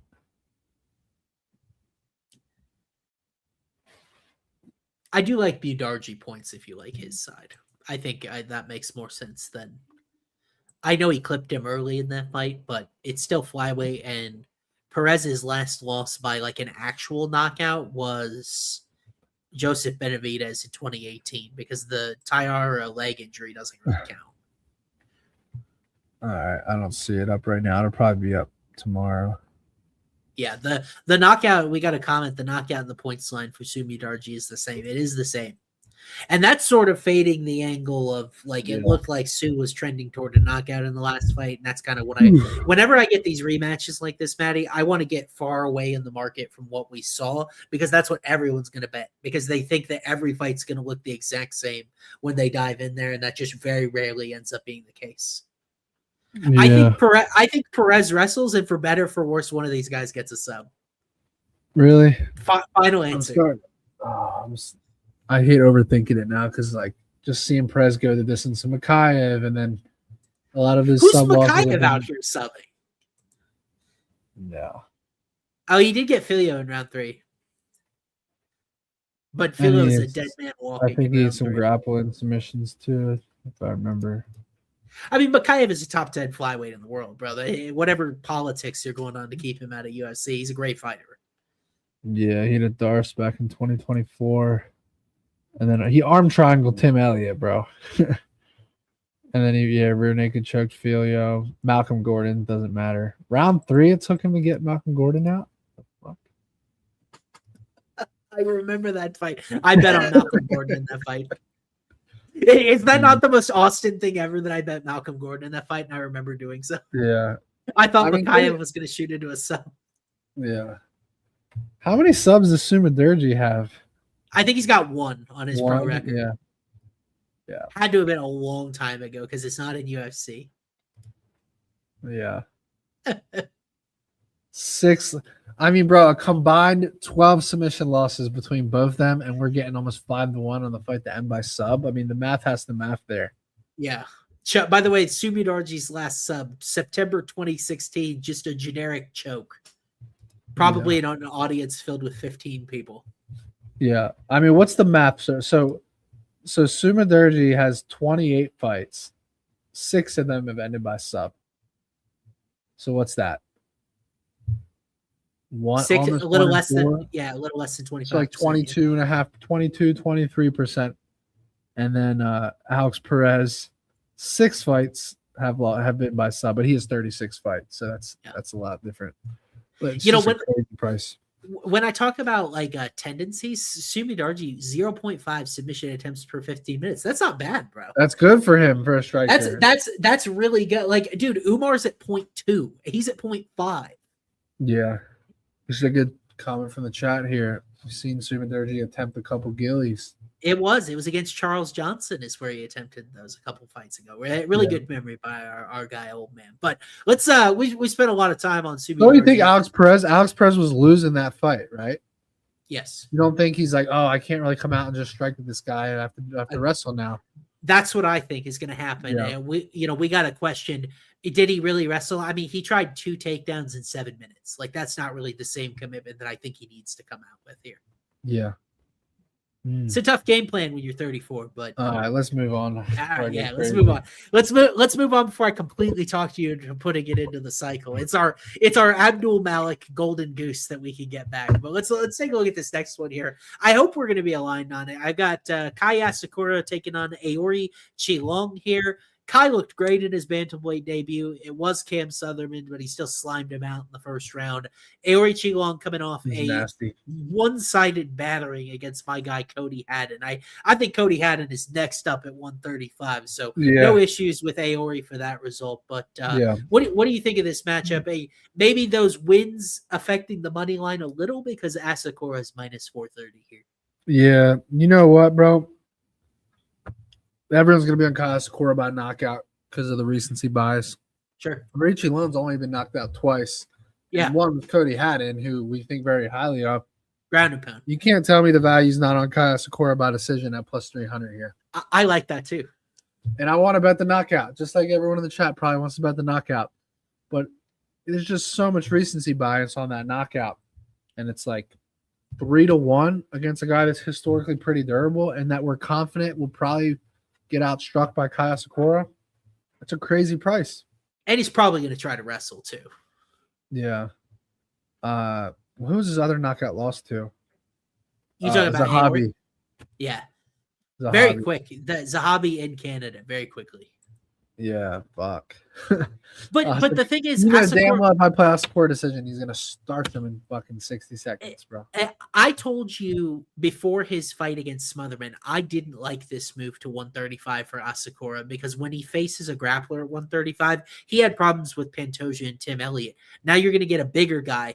Aori Qilong's not really a grappler. Like he mix it up a little, 1.11 takedowns per 15 minutes, but he's not really dangerous on the mat. Like he's hoping to hold people against the cage, maybe get an occasional takedown or two.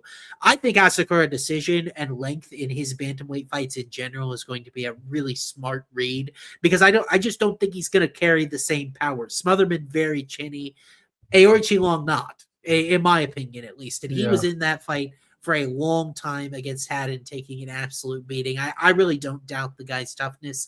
The problem is I just don't think he's very good. You look at how some of his wins have aged. Cody Gibson, very quick KO, was the first KO loss of Gibson's career. So you throw that out there. But other than that, dude, Johnny Munoz Jr., Jay Perrin, Cameron Elsey. Yuck. His wins are so bad, bro. So bad. He doesn't have one quality win. It's not a and Kai Asakura has been fighting the top of the flyweight division. And it's like just because he lost to Pantoja, I don't think that these guys are even on the same level. Yeah.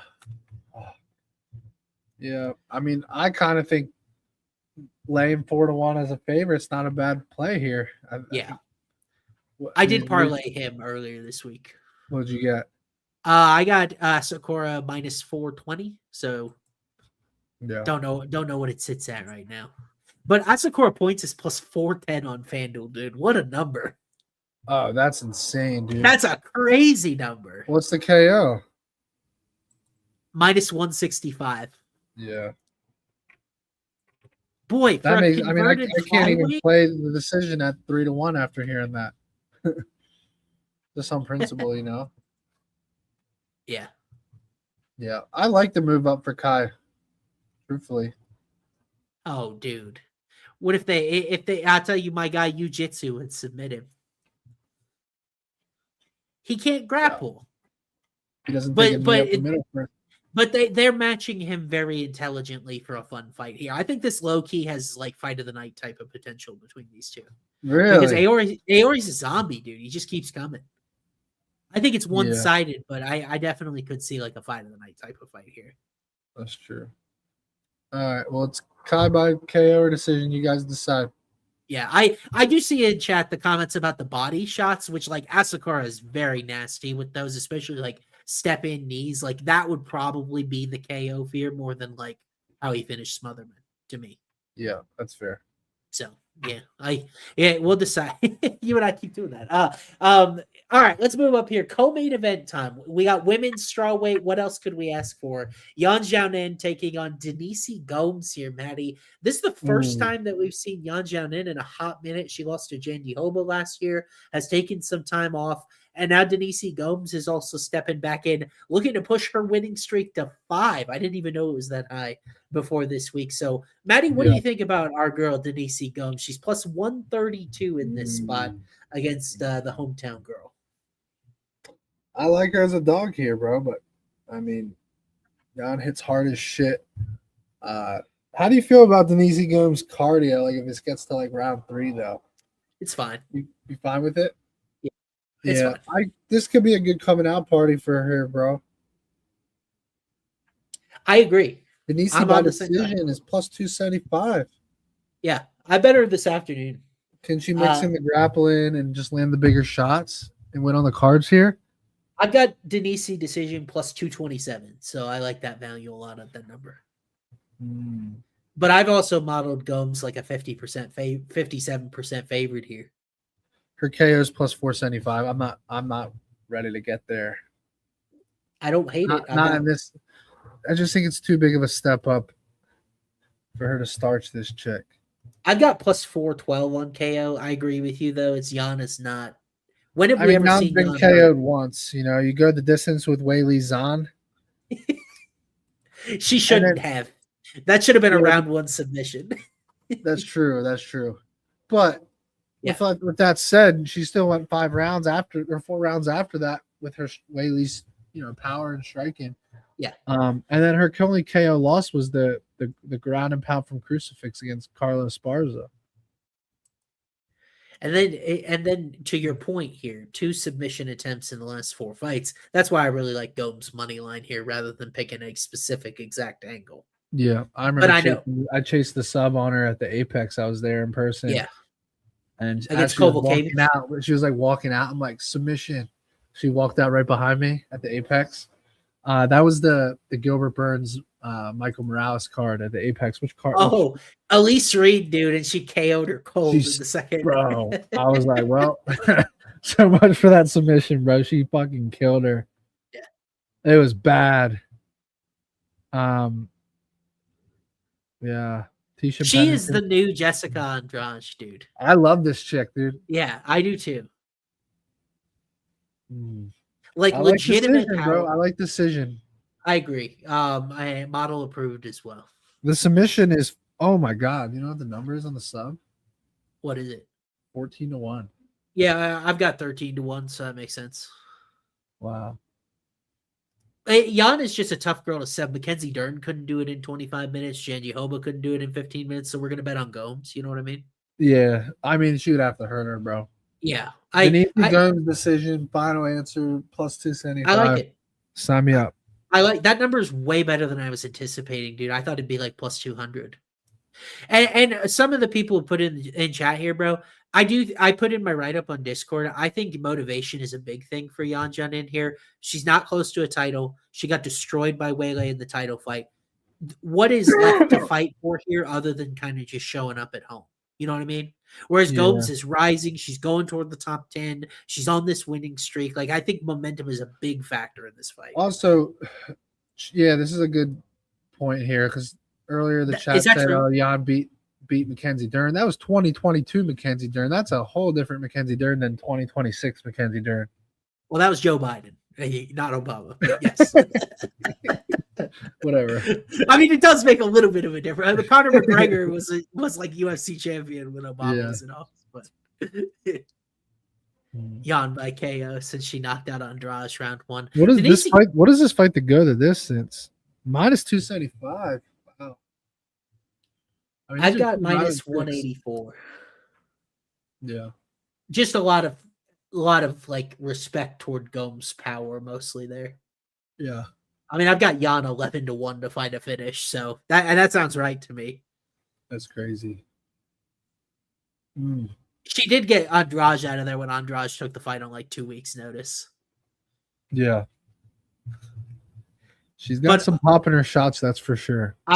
You said that earlier. I disagree with you. 0.22% knockdown rate, not good in her sample. I mean, Tabitha, you're not putting away Tabitha Ricci on the feet. Verna's a zombie, but she's fought good competition. That's for damn sure. Yeah. I can't stress enough to people, if you get women's strawweight fights like this, we saw it last night with Apodaca. Take the plus money, because it's like there's not a lot of power. There's a little bit of variance. It's like all of a sudden you get into like a slimy decision and you laid minus 170 with Jan at 37 years old. It just it feels, if Jillian Robertson and Angela Hill fought tomorrow, would it not be a split decision? One of them's not even ranked. Say it again. Angela Hill and Jillian Robertson fought tomorrow. Would it be a split decision? Give me Angela for sure. But Angie's not even ranked, and Jillian just fought for the title. That's what I mean. Like the margins are so thin, It's like, give me the plus money almost every time. But oh, interesting. Gomes plus 3.5, minus 200 in the safe parlay. No, I built the safe parlay already before we came on air today. So but it's a good thought. Oh shoot, what am I doing? I got to lead us in a banger of a main event here. Whoa, did that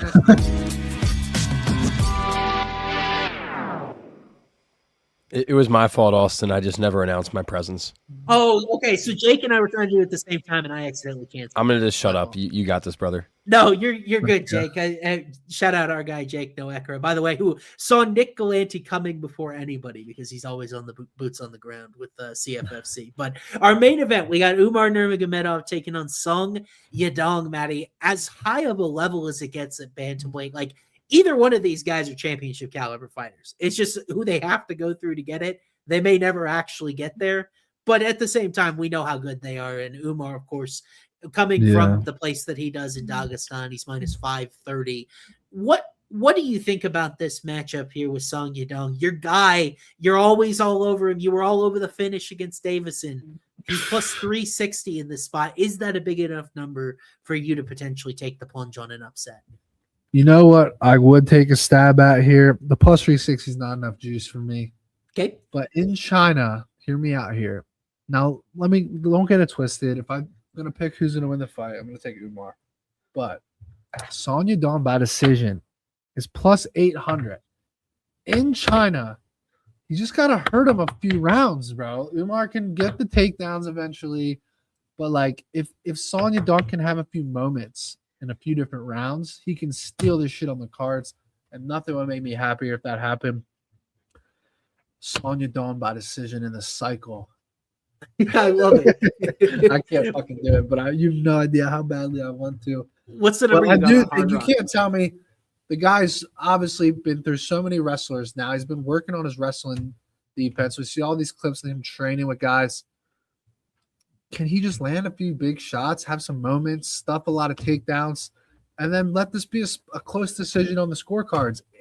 Would you rather take Umar by decision at minus 155 or Song Yadong at plus 800? It's such an insane discrepancy. Like, it's disgusting, because you already know Umar's going to win a fucking decision, but it's you have to sweat 5 rounds of that at minus 155.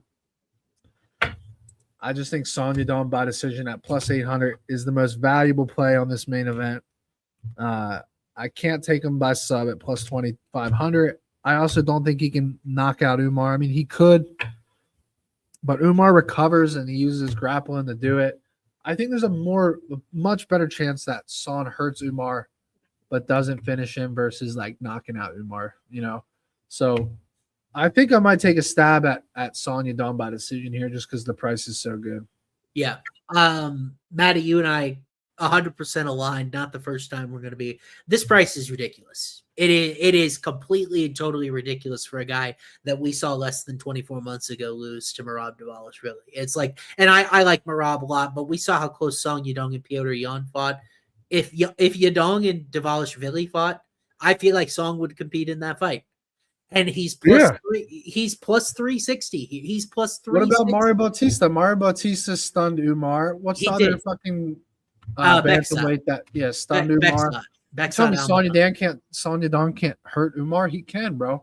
It's not even really that. It's just we get back to the formula we saw 2 weeks ago with Ian Gary against Islam. It's like how these moments of distance against empty cage control. And that's really what Umar has specialized in, where you look, it kind of aged horribly. The fact that he wasn't able to finish Figueiredo when Song did it.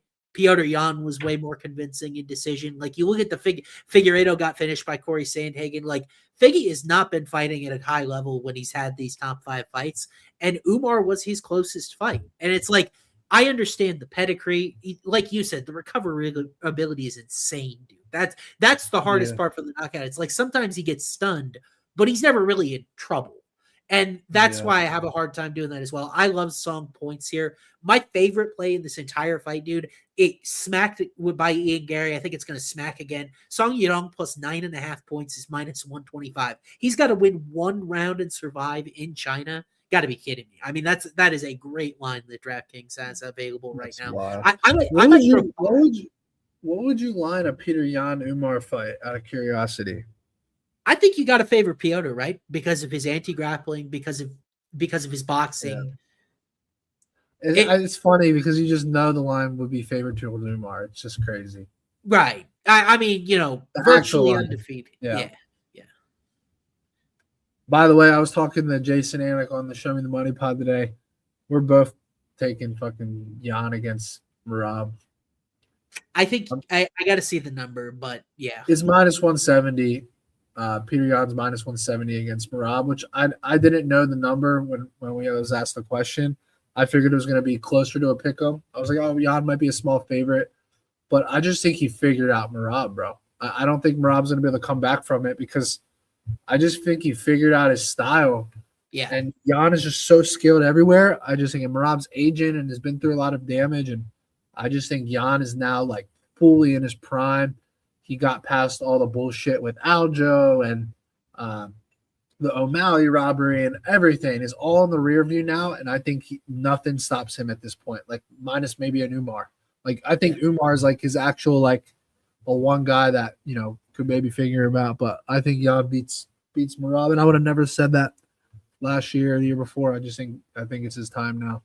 Yeah, it's just tough. I mean, when Merab's style is built so much on athleticism and like horsepower, when that guy ages, so shout out our guy Russell Westbrook, but like when that guy ages, it's not like as gracefully as maybe a guy that's built on technique like Jim Miller. By the way, yeah, I'm a spoil it now. I'm going Peter Yan 3-4-5 finish this time.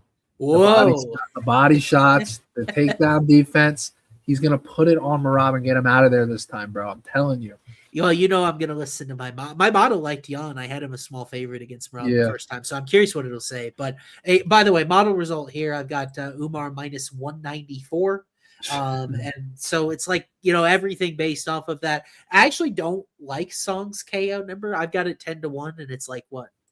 Plus 850. Yeah, I'm much more into the decision prop like you. I think it's a longer fight. Over 4.5 rounds is minus 240. Dude, I never bust out. I haven't busted out the 5-unit whale since Jack Della. I might bust out 5 units on that Yadong point spread, dude. You tell me he's got to win 1 round and survive. I thought you said 5 points. I was like, holy shit. No. That's a nice little 40-unit smackaroo. If you grow some balls, bro, take the Song Yadong by points at 8-1 for 5 unis. It will be on the card, just not for 5 units. It will be on the card. But surprising agreement from you. I feel like we could maybe line up a banger of a main card decision parlay, dude, with Asakura, Gomes, and Yadong, dude. Can you imagine without paying? Asakura, Son, and Asakura, Son, and Gomes, dude. Bro, that would pay a fucking fortune. I got to take a look now.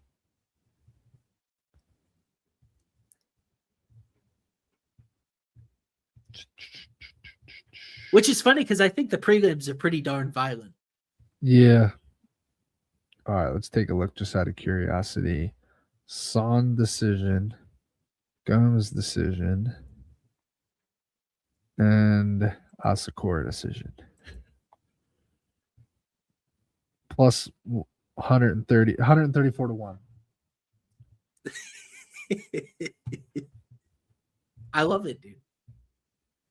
1,000 pays 135 large. Maybe 500 for that one. Maybe. No. Maybe like 700 or 800, so it pays $100K. Yeah, you'll always find a way to finesse it. All right, buddy. What do you say we build some? Let's go.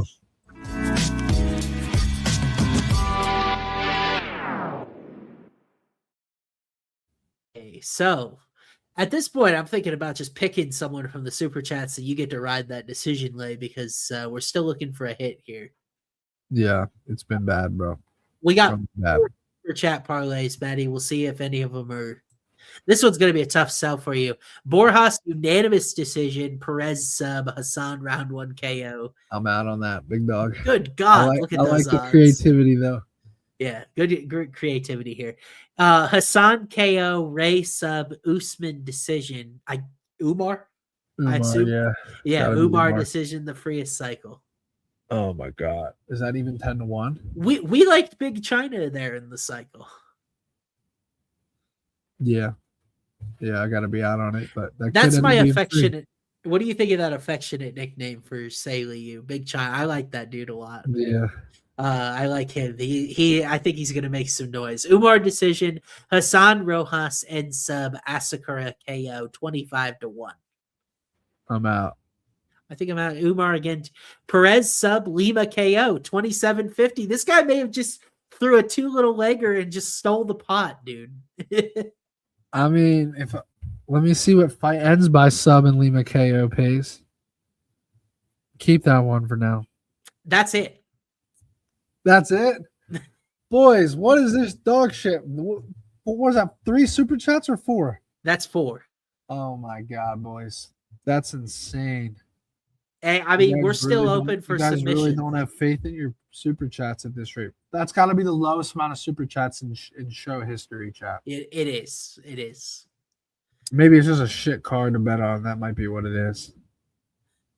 I'm going to give people 60 seconds. You guys can submit some more if you want. Because I don't love anything right now. I think I got to go Andrews, but I'm going to have to tweak it if no one submits a better one. Either that or I'm getting in for 50 with our decision lay. You guys can bring it again next week. No, Andrews is good. No, we read yours, Mariano. Yours was the first one we read. Yep. Yeah, people said the card shit. All right, we're gonna go with Andrews if he's cool with me tweaking it. Tim's funny. We're peasants, remember? I'm gonna go Andre Lima KO, and I'm gonna go the Perez fight the end by sub. Okay. And that's gonna bring us to plus 1769. I mean, at this point, we got to see one go through the hoop, right? Yeah. 2K pays about 40. I'm not gonna put 2. Well, Andrew's good with it. I'm gonna put 1100 on it to win 20.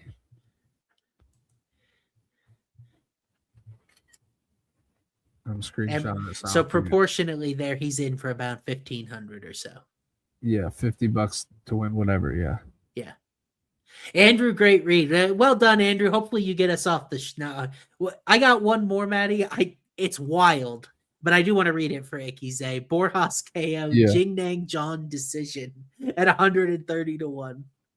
Jesus. Ikize, if that smacks, the two of those together, we will pick you next week. Anything you want. Anything you want if those two smack together. Yeah. That's funny. That's funny. All right. You ready? You ready to hear what I got for the safe parlay this week, buddy? Yeah. And I know it's not going to feel safe in principle, but I'm going Zhao Long money line. And I am going the Rodriguez Big China fight to not start round 3. You slap those together, it's even money. What was the second leg? Zhao Long and then the Liu Rodriguez Jr. fight to not start round 3. Nice. I like it. You like that? I like it too. I think we get back on track with I like it. I'm so glad you like. I was nervous you weren't going to like Zhao Long there, and it would have made me upset because like I kind of planned on him going in there. He's kind of a moderate favorite again after he burned everyone. I feel like it's a good spot for him. Yeah. Are you with me on KO at plus 475 for him? Is $1 million question. On Zhao? Who's this for? Zhao Long, yeah. Yeah, 100%. Heck yeah. We got to get back to our right now as we say, like, of what you and I agree on. I think the cycle leg I like is the Zhao Long KO, like my official recommendation, the Perez fight to end by sub, and then you can take any of the decisions that we talked about that you want. Yeah. Honestly, even the Gomes fight to go the distance so isn't that chalky as like a short cycle leg, you know? Yeah. Well, you know what else? Other one I was going to throw at you. What about the Woodson fight to go the distance? Because I like Jake. I would rather do the Gomes one because I just get scared Woodson fucking chinning him or him getting a lucky sub or something. I like the Gomes fight because I just believe in both girls' durability there. So if I just speculatively throw this together, the Zhao Long KO like 5-1 or so. Yeah. The what was the sub we were looking at? The Perez fight sub. Do you like Saruya sub? I guess we could configure it a little bit differently. Fight and sub, and then I like that chalky goes the distance leg. Then you don't even have to, dude. That's 43-1. Those three legs together. It's what? 43-1 for Perez fight and sub. Yeah. Either guy. Zhao Long KO and Yan Zhao and Denise Gomes. I feel like that smacks, dude. Oh man, I feel like that smacks. Yeah. I know you'd be doubling down on the super chat there, but like, yeah, not for sure. Sub is tough this week unless you like that Saruya number, which feels kind of short. I mean, honestly, with the Zhao Long KO, I can go short on the sub, and that's almost 5-1 on one leg. Yeah. What do you think the difference is between that fight and sub and Ray Saruya sub? Maybe like 5 cents. With the Boris 7. I mean, it bailed you out potentially in that oral buy fight a couple of weeks ago where we were not expecting. Yeah, but Jeremiah Wells is like an actual black belt. Like, that was just crazy. So fight is plus 125 to end by sub. Saruya sub on its own on Hard Rock is plus 1. Dude. It's better. You're right. The Hard Rock fucks that up sometimes, bro. They're giving you 5 cents for having the audacity to think Borges sub. Bro, I'm glad you said that because now I might actually just take it, you know, like sure. Take the fight to end by sub, just get an extra 5 cents and get a crazy Borjas sub too. Oh. Yeah, something feels a little sketchy about the fact Borjas is such a big underdog again, and maybe he's due to get subbed. I don't know. Like, I think the odds makers are like, yo, this Ray guy is just gonna sub him early, just like he just did to who did he just sub the first round? Garule hasn't really been subbed like that easily. I think that was his first loss by sub, Garule's, if I'm not mistaken. Yeah, it was his first loss by sub. To take a guy down like that and sub him right away, bro, I feel like I gotta go for it. And that way I can keep the fight to end by sub in the plus 475 number in another lay. Do I trust Zhao Long? That's the big question mark. What other KO would you be thinking about? Because I mean, you know what it is? It's Sean Woodson at plus 425. Oh, don't do that, dude. Jack Jenkins is a hammer, dude. Not like I want to hammer betting him, but he's he's durable. I mean, Andre Lima's the other one I would look at for sure. That's okay. Plus 2.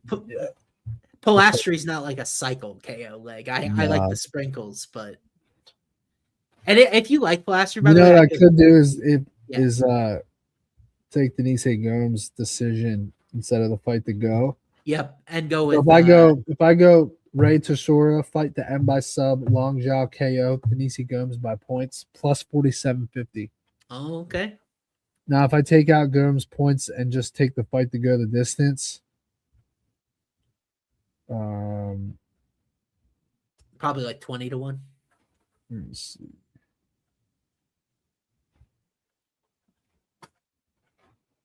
Where the fuck is it?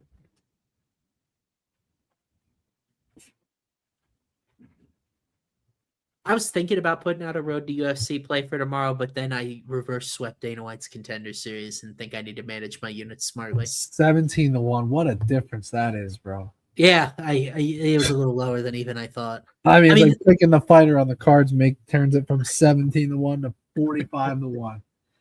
But man, when you lose a split decision, you're just sick about it. Yeah. I'll tell you, maybe Especially just in China too. My God. Yeah, just maybe sleep on that cycle I gave you with the Perez fight and sub, and then Zhao Long, and then just take the chalky women's co-main goes to the distance.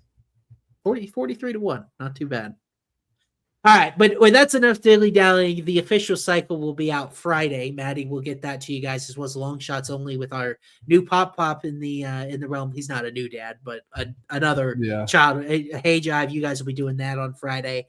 I will have a lot of my stuff coming out as well. Tomorrow's my DFS projections, but lots of good stuff. Stay tuned to Home of Fight. You guys know how to find us on social media. If you found us by now, he's at Matty Betts with 2 S's. I'm at Swaim3 on social media, on Twitter, Instagram, all that good stuff. We appreciate you guys tuning in. We will see you again next week.